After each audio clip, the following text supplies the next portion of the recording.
Fala galera, Dom Liuan, mais um podcast começando. Hoje, mais uma vez, um convidado super especial, nosso querido pastor Fabiano, que está aqui conosco. Não vou precisar falar que ele é mineiro, porque vocês vão perceber. Sou aí, né? Vocês vão perceber. Enfim, seja muito bem-vindo. É um prazer tê-lo aqui conosco. Obrigado por aceitar o nosso convite. E antes da gente começar a conversar, o pessoal pediu para eu falar logo no começo, para vocês seguirem as nossas redes sociais, Facebook, Instagram. Se inscreve no nosso canal também, já faz isso agora, não deixa pro final, curte o vídeo, compartilha, para que o que a gente falar aqui, o que a gente falar sobre Deus, sobre o reino, possa alcançar o máximo de vidas possível, beleza? É isso. Então, bora conversar. Como que você tá? Tá tudo bem? Graças a Deus, tudo tranquilo. Boa noite a todo mundo. É isso. Como que tá sendo essa pandemia pra você? Mudou alguma coisa? Nossa, mudou Deus, tudo? Mudou tudo. Eu acho que... E o problema é que chega uma hora que a gente cansa dessa pandemia, né? Mas assim, mudou tudo. A gente chega num ponto que muda a rotina, você fica trabalhando de casa, né? Eu, pelo menos, tive esse privilégio, né? De estar trabalhando dentro da minha casa. E chega uma hora que a gente já não aguenta mais ver a parede, né? Mas assim, a gente tá guardado, a gente tá bem, mas não deixa de ser uma situação que é incômoda, né? Chega uma hora que a gente já não fica assim tão agradável. Sim. E você trabalha num banco, né? Pra quem não sabe. E a demanda aumentou? Tá a mesma coisa? O que você sentiu nessa questão, assim? Olha, a demanda nunca é pequena em banco. E ainda mais com o que eu trabalho. Eu trabalho com crédito, que é o motor do banco. Realmente está de vento em popa. E com todas essas situações aí governamentais e tal, o nosso trabalho ele aumentou. Porque a gente tem mais cliente para analisar, mais empréstimo para fazer. Uma ponta querendo, uma outra ponta para fazer, liberar, e a gente para tentar analisar o cliente, para ver até onde a gente vai ou não. Então, a gente tem esse trabalho todo, é verdade. Pode crer. Não, demais. É engraçado porque eu tava até falando com o pessoal no GC ontem que minha vida, tipo, mudou completamente do ano passado para cá. Então, eu tava acostumado a acordar de manhã, pegar o carro, pegar o metrô e trabalhar. E aí, hoje em dia, eu acordo em casa, fico em casa o dia inteiro. E só saio de casa, geralmente, para vir para a igreja, para fazer alguma atividade da igreja. Graças a Deus, algumas coisas estão voltando ao normal, então dá para sair ainda assim, tipo, com muito cuidado. Mas a nossa vida virou totalmente ponta cabeça. Ela mudou, é verdade. E aí eu tava falando com o pessoal que, nossa, parece que já se passaram 10 anos, mas na verdade foi Passou um ano e só. pouquinho, é verdade. Mas muito bom, é o que você falou também, a gente está sendo guardado e graças a Deus estamos com saúde, apesar de muitas perdas próximas a nós, nós em si estamos sendo guardados por Deus e tem sido, a gente tem podido testemunhar do cuidado do Senhor em relação à nossa saúde, em relação à nossa família, graças a Deus. Pra gente começar a nossa conversa, queria que você falasse um pouquinho da sua trajetória como um cristão, quando você se converteu, se já se converteu desde sempre, se já nasceu crente, né? Não, agora sim, olha, Rafael, desde que eu me entendo por gente, eu sou cristão. Eu ia na igreja pequeno com os meus pais na Assembleia de Deus, lá em Belo Horizonte mesmo. Quando deu assim uns 9 para 10 anos, eu já não estava tão afim dos usos e costumes da Assembleia de Deus. Aí tinha dia que eu ia para a igreja de bermuda, tinha dia que eu ia para a igreja de chinelo e tal, e aí um dia deu um BO. Aconteceu alguma coisa lá que eu ri de uma situação, com certeza a situação era engraçada, mas não deveria ter feito da forma que fiz, e aí um diácono veio e tal, esbravejou, e me xingou e tal. E aí eu falei, nunca mais eu volto nessa igreja. Nunca mais. E aí minha mãe ficou brava e tal. E para ela, eu falei assim, não quero. Decidi não voltar. E aí eu tenho um tio que ele é da igreja batista. Ele era o desviado da família. Porque para quem é da Assembleia de Deus, o batista ele errado, é o desviado, isso mesmo. E aí o que acontece? A minha mãe permitiu que eu fosse na igreja. Eu tinha, assim, 10, 11 anos já nesse período. Permitiu que eu fosse na igreja batista, numa igreja que não seja aquela frequentasse. Por quê? porque teria o irmão dela lá para poder me ver, para poder observar. E aí, desde então, eu me entendo como cristão. Na minha igreja, que eu participava lá, a gente tinha um grupo de juvenil, de adolescente, tinha o Kings Kids. Depois a gente teve um grupo de adolescente, que foi um período assim que eu cresci muito. E eu me vejo na igreja desde muito cedo. Depois desse período, chegou a visão celular pra gente lá, eu tinha assim uns 15 anos, que foi até uma das coisas que eu falei no retiro que a gente teve com os adolescentes, que foi a última maior experiência que eu tive na minha vida. Eu tinha 15 anos, nessa magnitude. Depois vocês ajudam aí no trava-língua. Aqui a gente não tem corte direto. Deste tamanho, da forma que Deus falou comigo, com o cuidado dele, foi sobrenatural. Eu já era cristão, eu já era salvo. Se eu falecesse, eu já iria para o céu. Eu já era batizado com o Espírito Santo, mas eu tive uma experiência que mudou a minha vida. Eu acreditei que Deus ia cuidar da minha vida, ia cuidar do meu futuro, iria tomar conta de mim. E isso foi assim, foi sobrenatural na minha vida. E olha que depois disso, eu tive um casamento sobrenatural, eu fui levantado pastor, eu estava no CTI quando eu fui levantado pastor, eu fui consagrado 3 anos depois, aí eu já não estava mais... Eu tive muitas experiências, assim, sobrenaturais com Deus. Mas a que eu tive com 15 anos, ela não foi a maior, porque a minha salvação, a gente não coloca isso em nada, exato. Nem o batismo com o Espírito Santo. Mas eu tive um encontro com Deus e eu fui mudado dali. Dali pra frente, é aquela situação de Jacó lá, que no Jaboque ele lutou com Deus face a face e a vida dele nunca mais foi a mesma. E aí, desde então, ocorreu essa transformação, né? Essa experiência com Deus. Você chegou a fazer um seminário preparatório para... O que acontece? Lá em Belo Horizonte, o que eu fiz foi uma escola de líderes, uma escola de liderança, e o nosso tempo lá era curtinho, não era de 4 anos, igual é um bacharelado aqui, não. O bacharelado, para ser exato, eu tô terminando agora, tô fazendo o 8º período agora.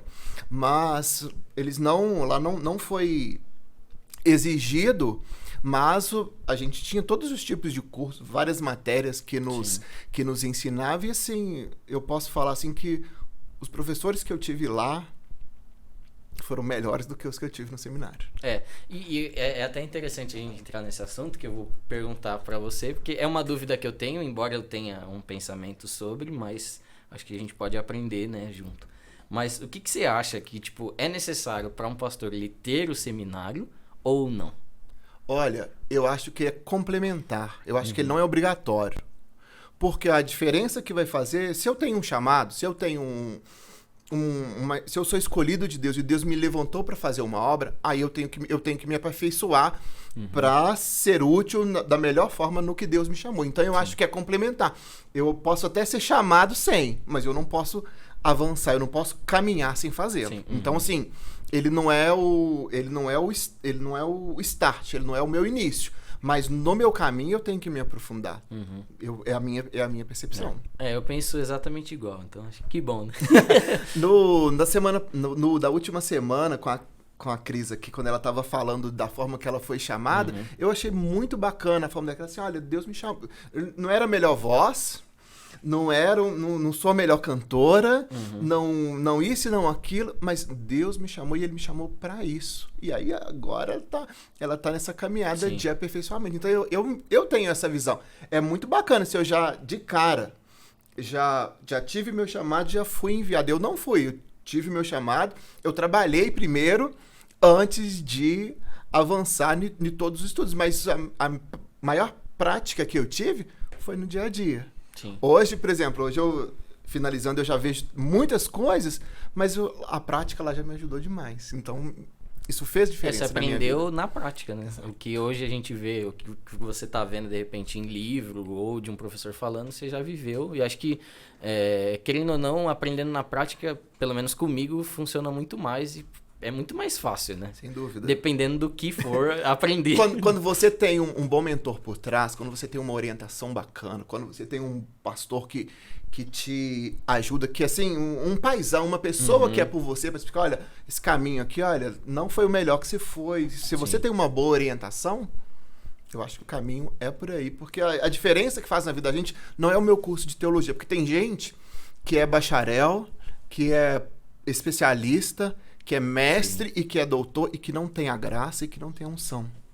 Então, é complementar, mas é complementar começando com a unção, que não adianta eu ter o título e se eu não tenho a graça e se eu não tenho a unção, o título não resolve nada. Se for parar pra pensar, o curso em si de teologia, qualquer pessoa pode fazer, né? Sim. Então, se a gente fosse basear, cara, só pode ser pastor quem faz teologia, ou se a pessoa fez teologia, ela é pastor, tipo, já tá errado, não, né? é Então, verdade. existe primeiro esse chamado da parte de Deus, dele te levantar como um líder, como um pastor, e aí é o que você falou, a gente complementa com o nosso estudo e com a busca da nossa melhoria. Sim. E é assim, acho que é assim com todos os ministérios da igreja e com toda a função que a gente for exercer na vida, né? Porque acho que se você falar assim, eu tô pronto, já estou pronto para fazer alguma coisa, a gente nunca tá pronto. A gente sempre tá aperfeiçoando, a gente sempre tá aprendendo. E eu acho que na questão teológica, muito mais. Ninguém é doutor em teologia, assim. Ninguém conhece, não na situação de ter o doutorado, mas ninguém conhece todos os campos profundamente. Não conhece, não acredito. Mas eu acho que, assim, que à medida em que o tempo vai passando, eu tenho que me aperfeiçoar, tenho que avançar. Eu tô aproveitando, terminando também uma pós-graduação de Pentateuco, lá na Faculdade do Sul. Eu tô amando. É uma visão totalmente diferente, é uma forma muito mais aprofundada. Da forma pós-graduação específica? Em Pentateuco.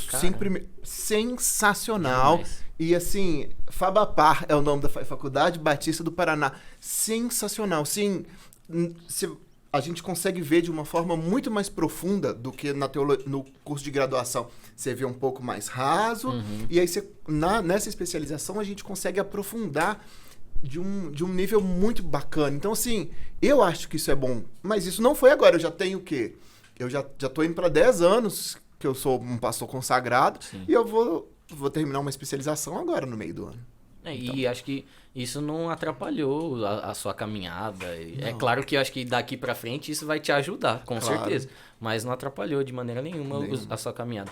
E aí, quando você foi consagrado a pastor, você já exerceu a função de alguma forma? Você foi, por exemplo, pastor de alguma área específica da igreja, de jovens, igual é aqui ou não? O que acontece? Lá em Belo Horizonte, a gente tem primeiro a situação de colocar a pessoa assim num teste. Lá a gente chama isso de um período probatório. Em 2009, eu fui levantado pastor. Eu não era consagrado, eu estava como se fosse um período de experiência. Tipo um teste. Exato. Um teste de experiência. E aí, o que acontece? Com o desenrolar do tempo, já éramos líderes, já tínhamos as nossas células, já tínhamos os nossos 12, porque era uma igreja na visão do modelo dos 12, uma igreja em células. E aí, o que acontece? Aí as coisas foram caminhando. Eu já tinha 1 ano e pouco de casado, já tínhamos assumido inicialmente a escola de líderes, né? O ensino da igreja. Sim. Era a Carla e eu, mais a Carla do que eu. Ela foi consagrada junto com você? Nós somos levantados e consagrados no mesmo dia. Ah, legal. No mesmo dia. E aí o que acontece? Já tínhamos essa situação de ensino. A Carla, ela sempre foi professora de escola de líderes, de escola bíblica, desde antes de eu nascer. E aí o que acontece? Assim, ela já tinha esse know-how e eu fui aprendendo bastante com ela. Então, sim, foi a primeira situação de ensino na parte da igreja. E passado aí, acho que 1 ano ou 2 anos, aí a gente assumiu os jovens, a rede de jovens lá no Calvário. Entendi. E dessas experiências, tanto no ensino quanto cuidar de jovens, o que você gostou mais? Ou não tem isso pra você? Olha, eu acho que é complementar, mas não é igual.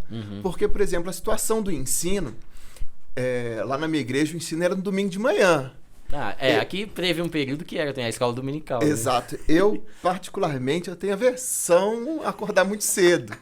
Então, eu posso te garantir que no trato com as pessoas, no cuidado, no visitar, no saber como é que tá, nessa proximidade de ser pastor, eu acho que eu me dou muito melhor do que eu ter que acordar cedo e ir pra lousa lá, olha, hoje é salvação, hoje é arrependimento, hoje é novo Carla nascimento. Também não é muito fã de acordar cedo. Não, mas ela não tem problema. Ela vai numa boa, sem problema nenhum. Eu acho que o maior problema sou eu.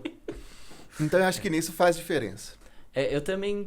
Eu não gosto tanto de acordar cedo, aliás, eu troco sempre o dia pela noite. Então, chegar em casa, vou trabalhar ainda um pouco, provavelmente, mas amanhã eu acordo tarde. E aí, o que você sentiu? Isso eu até perguntei pra pastora Carla também, e vou perguntar pra você, vai que vocês pensam diferente. Acho difícil, mas vamos ver. O que você sentia de muita diferença de BH em São Paulo? Falando em específico a igreja, porque cultura a gente sabe que é muito diferente. Mas falando da igreja, dos irmãos, enfim, o que você achava, que você sente que é muito diferente? Olha, bem mineiro, uai, né? Agora você me apertou. Olha, eu tive muita dificuldade quando eu vim pra cá. Eu, assim, já tinha toda a minha caminhada. A vinda pra cá, eu vim por causa do meu trabalho. Eu vim pra cá transferido, né, pelo banco. A Carla e o Carlitinho, eles conseguiram se adaptar muito melhor que eu. A Carla descobriu a igreja, né, pela internet. Eu acredito que ela tenha contado aqui. E eu demorei uns 4, 5 meses pra vir a primeira vez na igreja. Vinha só ela e Vinha só ela e o Carlitinho, o Guilherme, né, nosso filho. E aí o que acontece? A Carla ri de mim até hoje, que as irmãs chegavam perto dela e falavam assim, ô irmã, nós vamos orar pelo seu marido, pra ele poder vir pra igreja, pra ele converter. E aí a gente ri lá em casa. A gente ia assim, poxa, meu marido desviado. E eu tô assim, meu Deus, eu não tô desviado. Mas ela ri porque o pessoal via a Carla e não me via. E eu realmente não via. Eu fiquei eu tive uma crise muito grande. Por quê? Porque eu vim para um lugar onde que eu não tinha ninguém, onde eu não conhecia ninguém, onde era tudo diferente para mim. E assim, eu cheguei em outubro, novembro, dezembro. Em dezembro, meu filho foi para o hospital. Meu filho ficou quase um mês hospitalizado. O menino que tinha uma saúde lá nem gripar, em Belo Horizonte ele gripava. Chegou aqui, eu sem família, sem ninguém, tendo que trabalhar e voltar. O meu filho foi para o hospital. E aí ficamos desesperados, ficamos sem saber o que fazer. E assim, como eu posso dizer assim, eu fui vir para a igreja, já era lá para fevereiro ou março, a primeira vez que eu vim para a igreja. Aí até então a Carla vinha nos cultos, ainda era culto de terça-feira.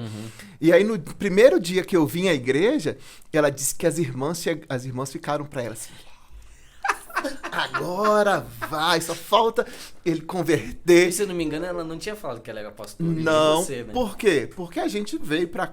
Somos pastores, mas a gente quem veio para a igreja foi Fabiano, foi a Carla, e o nosso ministério, o nosso chamado, para ser exercido aqui, ele teria que ser reconhecido pelas pessoas. Eu não vou me impor, eu sou pastor.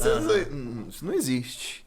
Então, assim, essa dificuldade de início para mim foi grande, porque você tá num lugar diferente. Eu tinha minha casa cheia em Belo Horizonte. Eu não tinha, assim, um dia que eu não tinha minha casa cheia. Aí eu cheguei aqui, eu não tinha minha casa... Primeiro, eu nem ia para casa. Esse primeiro período eu tinha que ir pro hospital. Depois, o período que teve alta, a gente continuou sem ter praticamente ninguém na nossa casa. Então, assim, pra mim foi difícil demais, porque eu sentia falta dos meus discípulos, da minha cela, do meu pastor de lá, da igreja, da minha família. O início aqui pra mim foi sofrido. Eu trabalhava na Líbero Badaró. Eu ia, voltava, dormia, acordava, ia, voltava, dormia e pronto. E quando eu achava, eu assistia alguma coisa na internet. Então, assim, foi um período pra mim, não foi fácil.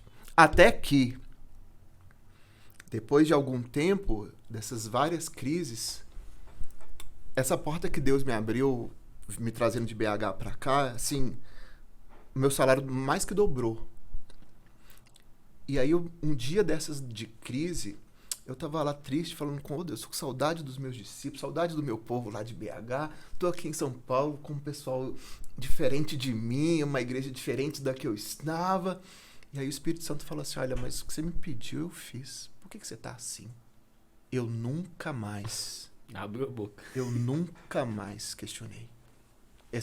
E eu me lembro disso porque essa foi a última vez que eu questionei a Deus por causa da situação de estar se sentindo sozinho, de estar se sentindo isolado.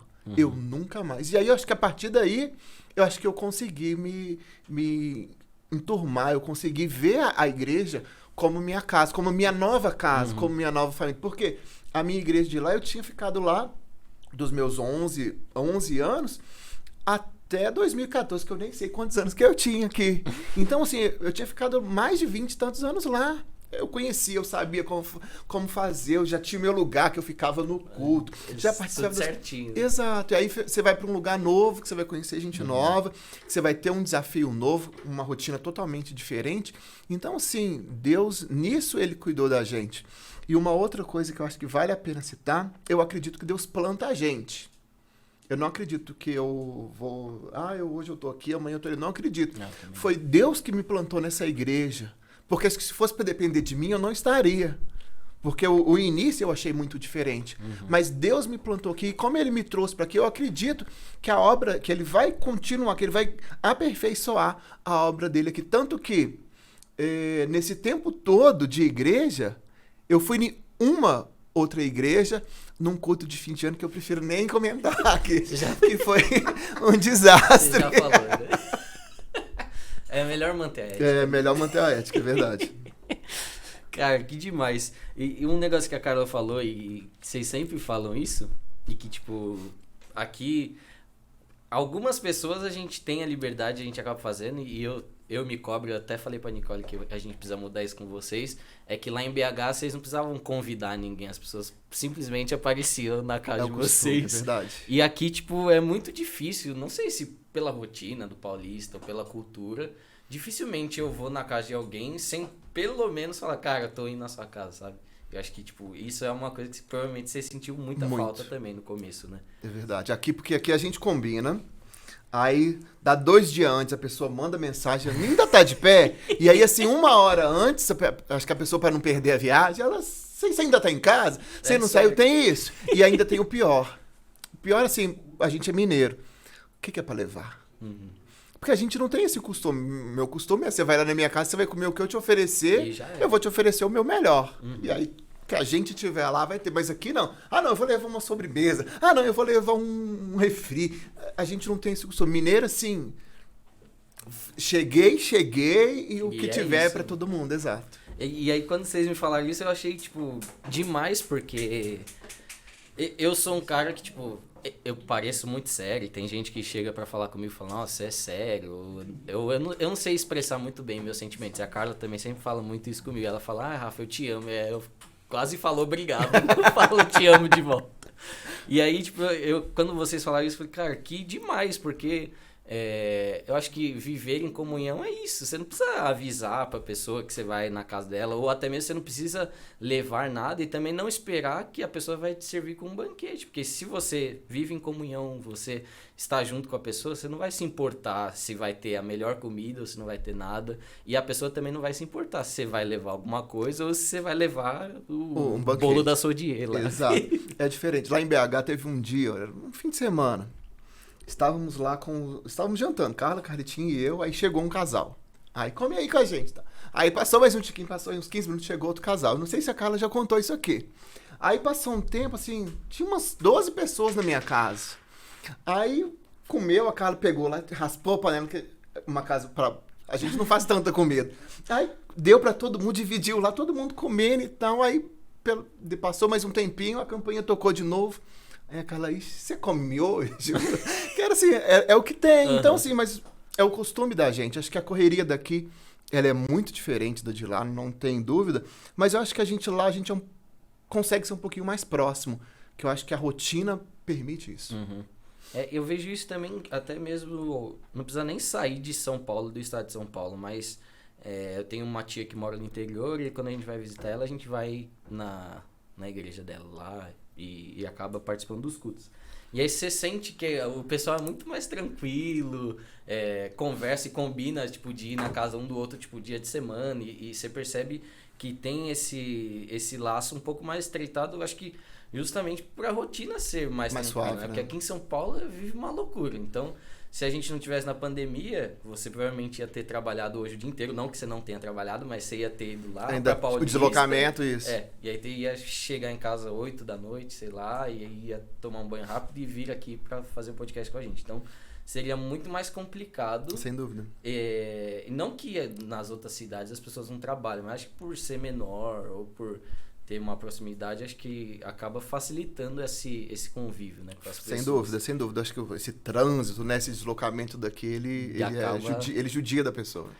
E aí, uma outra questão que a gente queria saber da sua parte é que você assumiu o comando aqui dessa bagunça que somos nós. E a gente queria saber como que foi pra vocês, o que vocês acharam, o que você tá achando, na verdade. Eita, pra mim foi uma surpresa, na verdade. Sim, eu tava... Já tinha um tempão que eu tava falando com Deus, tudo que o Senhor quiser eu vou fazer. E eu tô onde o Senhor me plantou e eu vou continuar onde o Senhor me plantou, porque o Senhor me plantou aqui. Aí chegou na reunião de fim de ano, pastor Ademir sentado lá atrás, eu não me lembro se acho que era a confraternização de fim de ano mesmo, falando o que ele estava pensando para 2021. Aí ele chamou assim, Fabiano, eu tô pensando em você para cuidar dos jovens. Aí eu, hã? E eu já tinha comentado com ele há um tempo atrás, não dando indireto, me põe aí, nunca. Então assim, pastor, a gente precisa de... Alguém. Colocar as lideranças nos seus lugares, até para a igreja, ver que a igreja que temos caminhado. Se tinha saído da outra liderança, não tinha colocado ninguém, tanto dos jovens quanto do louvor. E eu fui um dos que falei com seu pai, não falei em benefício próprio. Eu sei que não, mas sim, eu comentei assim, pastor, a gente precisa disso, a igreja precisa de ver a referência e tal. Quando houve mudança nas congregações, eu fui uma das pessoas que dei sugestões para o pastor Ademir, né, para o seu pai, e falei com ele, pastor, isso vai passar até uma tranquilidade para a igreja de ver que as coisas estão, que elas estão seguindo o fluxo normal, que elas estão caminhando. E aí o que acontece? Seu pai me fez essa pergunta e em seguida eu ia para Belo Horizonte. Aí eu falei assim, pastor, quando eu voltar de BH eu te respondo, pode ser? Meio assim e tal. Porque eu também eu não ia falar por mim, eu ia pedir uma orientação. Aí cheguei em Belo Horizonte, participamos do culto da virada lá. Aí o pastor Marcelo, gente, olha aqui, o Fabiano e a Carla e o Carlitinho, eles vieram aqui passar o fim de ano com a gente e tal, mas não adianta vocês ficarem aí rindo não, que eles ainda vão trabalhar muito lá em São Paulo. Vai. Aí eu olhei pra cá e disse, você falou alguma coisa pra ele? Já avisou assim, ele? Não, de jeito nenhum. Aí beleza, ficou nisso, aí terminou, a gente desceu. Aí a pastora Irineia, né, a esposa do pastor Marcelo, ela falou, Fabiano, você sabia que Deus colocou no meu coração que o pastor lá de vocês, ele vai precisar muito de vocês lá? Aí eu olhei pra cá e tô assim, você falou, não tem condição. Aí eu tô assim, aí ela, não, falei não, meu bem, então. Aí eu falei assim, pastor, sério? Aí nós abrimos o jogo com eles. Eles, não, pode avançar que Deus vai dar graça pra vocês. Aí eu voltei assim, mais aliviado. Eu nem falei, eu nem tinha falado. Tinha orado só a Deus. E eles são referências pra mim, são pessoas que eu os conheço desde criança e, assim, voz de Deus pra minha vida. Assim, pessoas que eu os tenho em alta conta. Não tinha comentado, não tinha nada. Falou na hora do culto, a pastora falou depois.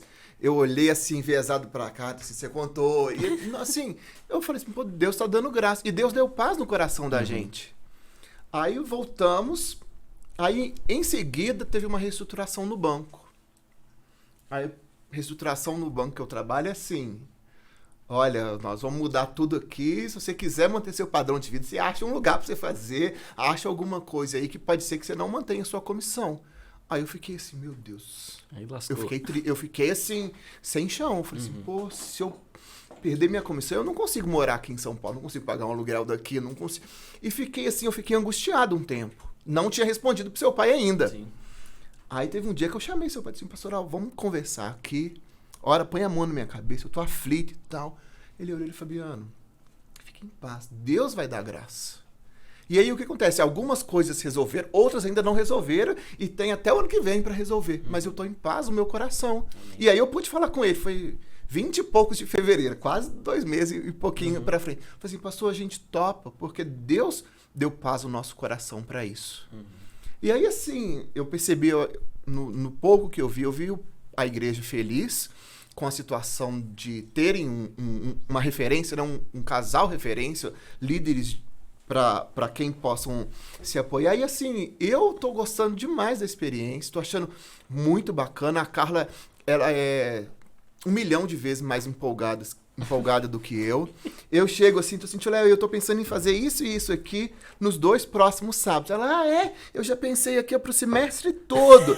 Cara, nesse primeiro mês a gente vai fazer um retiro, no segundo um seminário, no sexto um congresso, no oitavo um sítio. Ela é a o ano inteiro programado. Ela já tem tudo pronto. E você acha que é da cabeça? Não, já fez lá um papelzinho. Hoje ela mandou no grupo lá o desenho. Parece quase uma planta baixa. Não, ela é desse jeito. E então, assim, ela é naturalmente ela é muito mais empolgada que eu, mas assim, nós estamos muito felizes em ter o pessoal assim. E a verdade, eu estou me aproximando agora das pessoas, porque as pessoas já tinham um grupo formado, as pessoas já conheciam os outros. Na verdade, o estranho era eu que não conhecia.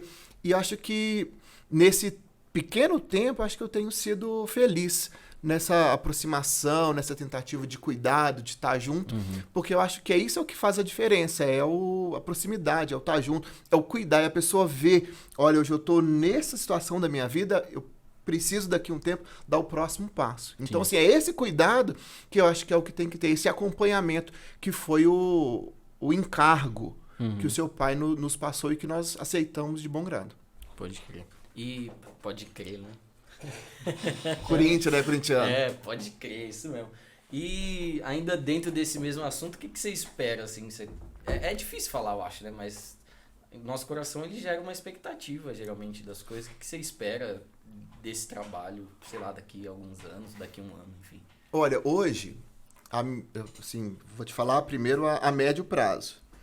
Eu espero ver os jovens dessa igreja mais avivados, com uma experiência transformadora com Deus. É a minha visão para curto prazo. Então, a gente vai tratar sobre mudança de vida, sobre dons, sobre situações que acho que a gente precisa, não só como jovem porque é o nicho que hoje eu estou cuidando, são as pessoas que eu estou cuidando hoje.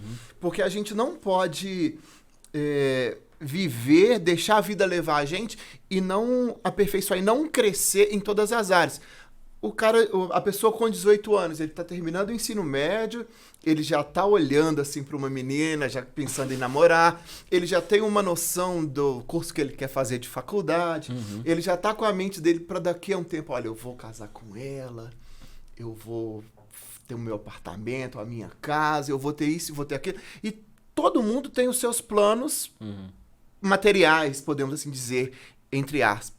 Mas, normalmente, algumas pessoas não têm uma visão espiritual do amanhã. Então, o meu primeiro passo, o que eu quero para a juventude daqui, é que amanhã a gente esteja um passo à frente. O quê? Mais crente, mais santo, com santidade, com separação, com comunhão. Não comunhão só com a mesma tribo, que fala a mesma língua, mas com outras pessoas. A igreja, eu não sei se vocês percebem, a igreja está mudando. A igreja que nós estamos hoje não é a igreja que eu cheguei aqui em 2015, 2014, 2015, e nem a igreja de 2018. Ela é totalmente diferente. E essa visão que o pastor trouxe pra gente é muito bacana. Por quê? Porque Deus é que vai trazer a mudança e o crescimento. Se eu me preparar, eu vou me dar bem para as coisas que vierem. Mas se eu não me preparar, se eu tiver do mesmo jeito que eu estava lá atrás, pode ser que eu tenha um crescimento bacana, pode ser que eu tenha uma mudança aqui, mas se eu não tenho uma base sólida, pode ser que eu perca. Então, o meu pensamento é fazer hoje uma base sólida. Qual que é a base sólida para uma igreja? É a comunhão com Deus. É eu chegar aqui, você não pode chegar aqui num sábado e sair do jeito que você chegou. Você não pode chegar aqui num sábado, achar que você vai cantar, que você vai ouvir uma palavra e você vai sair daqui do jeito. Você tem que sair daqui tocado. Sim. Você tem que sair daqui com mais fé, com mais graça, acreditando assim, olha, eu vim aqui, eu não tô ruim não, tô bem, mas eu vou sair daqui melhor. Então, eu cheguei aqui, eu tô todo arrebentado, mas eu vou sair daqui todo curado. Amém. Eu vou sair daqui todo arremendado, com bálsamo para ser trabalhado e amanhã os cacos estarem juntos. Então, essa é a minha visão, porque senão era melhor a pessoa ir no shopping.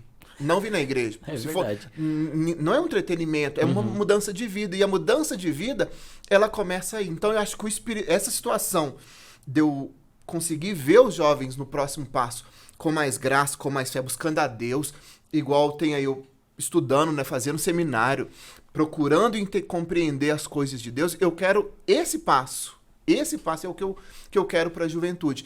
E que venha o quê? Sinais, prodígios, que venham coisas novas para que todo mundo veja que a mão de Deus está abençoando a gente. É a minha percepção. Amém. E a gente tá voltando, né, do acampamento que rolou nesse final de semana. E para mim foi muito importante, foi muito legal ver o crescimento e o amadurecimento espiritual ali daquela galera tão jovem, né, tão Bacana, nova, né? Porque eu já fui em muitos acampamentos e muitos mesmo, assim, tipo, desde que eu me entendo por gente, tanto de ir só por ir, porque meus pais estavam lá e eu ia criança, e de participar também. E quando eu vou num acampamento, eu sempre fico naquela expectativa do que Deus vai fazer, de como que vai ser.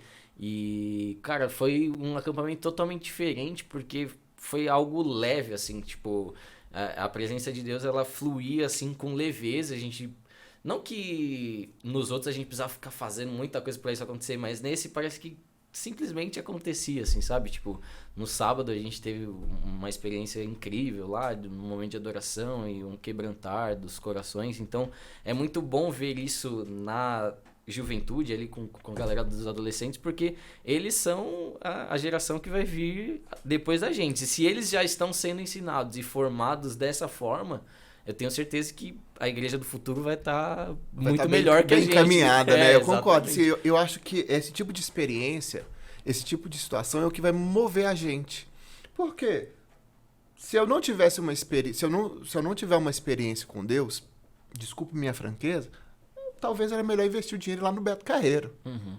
Sendo assim, bem direto. Porque o que faz... É claro, é muito bom eu ter comunhão, é muito bom você estar junto com a galerinha. Quem não quer? Eu quero. Poxa vida. Estar junto com o povo. Uma idade bacana, diversão, né? As situações lá dos jogos, né? O povinho fui no vôlei, viu? Nossa, Deus, ali deve ter muito profeta. A maioria tá aqui. Muito profeta, muito pastor. Meu Deus do porque céu. Esportista mesmo, eu acho que são pouquíssimos. Inclusive, só fazer um parênteses, é bom ir lá no sítio ver se o Felipe não tá plantado lá ainda no vôlei. Mas assim, foi sensacional e o bacana foi o quê? Tivemos um tempo agradável, tivemos um tempo de comunhão, tivemos uma refeição bacana feita com muito carinho pelo pessoal. O cuidado, né, dos líderes lá, dos meninos que estão à frente, né, do Connect, assim, você vê o cuidado deles, das meninas, muito mais ainda, que elas são caprichosas. Os meninos são mais lagados, mas as meninas, elas tinha até são... etiqueta na cama. Elas são caprichosas. E assim, e a presença de Deus, que é o principal, que é o que selou tudo isso. Então, qual que é a minha perspectiva para isso? Eles tiveram essa experiência. Acredito que não foi a primeira e que nem vai ser a última. Mas eu acredito que foi marcante. Por quê? Porque foi no momento em que eles estão começando a desenvolver. E eu me lembro muito bem da ministração que o pastor Ademir trouxe, que ele falou lá em relação a Jesus, que estava crescendo na graça, no conhecimento, diante dos homens, em estatura. Então, assim, nesse crescimento, que é o que o Connect está tendo agora, eu acho que isso vai ficar marcado pro resto da vida. E vai ser o quê? Vai ser uma lembrança boa para eles amanhã e depois continuarem a buscar. Então, eu sei que se eu buscar Deus, eu vou encontrar. Então, eu vou continuar buscando. Eu acho que isso é o que marca. Isso é o que é o sensacional. Com certeza. A propósito, ano que vem, a gente estava pensando em fazer em novembro o do Only One, mas a gente não sabe se vai rolar. Mas não rolando em novembro, o de fevereiro ou março do ano que vem já tá no forninho. A Carla já pensou em 1 milhão de coisas. Aí, meu, é muito bom, cara. Nossa, eu vim embora com a Nicole domingo, a gente podia morar no sítio, todo mundo junto, ficar lá. Cara, é uma experiência sensacional, assim, tanto do que você falou, de ser legal e de estar com todo mundo e ter a comunhão, mas sentir a presença de Deus, estar ali diariamente em contato e podendo adorar a Deus. Não que a gente não possa fazer isso aqui, mas quando tá lá é diferente. Você tá dedicado. Exatamente. É incomparável. Então, eu acho que, tipo, com certeza não chega nem aos pés, mas é um pouquinho do que a gente vai ver lá na glória, né? Sem dúvida.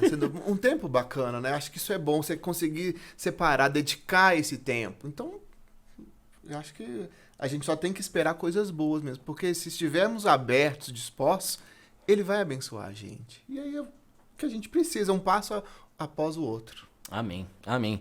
Galera, essa foi nossa conversa de hoje. Eu vou, antes da gente encerrar, ter que pegar lá pra gente fazer o merchan. Né? Pega a pizza aí. Não, de nada vale. De né? nada vale. Mas enquanto a gente traz aqui a pizza pra gente fazer o merchan pra vocês, eu vou lembrar mais uma vez vocês de se inscreverem no nosso canal aqui do YouTube. Compartilha tanto no Facebook, no WhatsApp, manda pro máximo de pessoas que você puder. A gente tá fazendo também 2 Reels por semana, né? Com um Reels por semana, com um trecho específico da nossa entrevista. Então compartilha bastante também, porque isso ajuda bastante no nosso engajamento nas redes sociais. Beleza? Eu tô falando para aquela câmera, mas não sei se tá funcionando. Tá funcionando também? Essa aqui. Então tá, show de bola. Fechou. Galera, é isso. Pastor, mais uma vez, muito obrigado pela nossa conversa. Foi um prazer, meu querido. Obrigado por ter aceitado nosso convite. E calma, gente. Não se esqueçam de pedir a sua pizza lá na Rainha dos Bancários. Hoje a gente pediu uma especial aqui de 4 queijos, que é o sabor que o mineiro gosta, que tem bastante queijo, né? Uai, né? Uai. Enfim, galera, o telefone tá aqui. É só você entrar em contato com eles. A pizza é de excelente qualidade e o preço é melhor ainda. Demorou? Então é isso. Até semana que vem. Um abraço, um beijo e tchau, tchau. Até mais.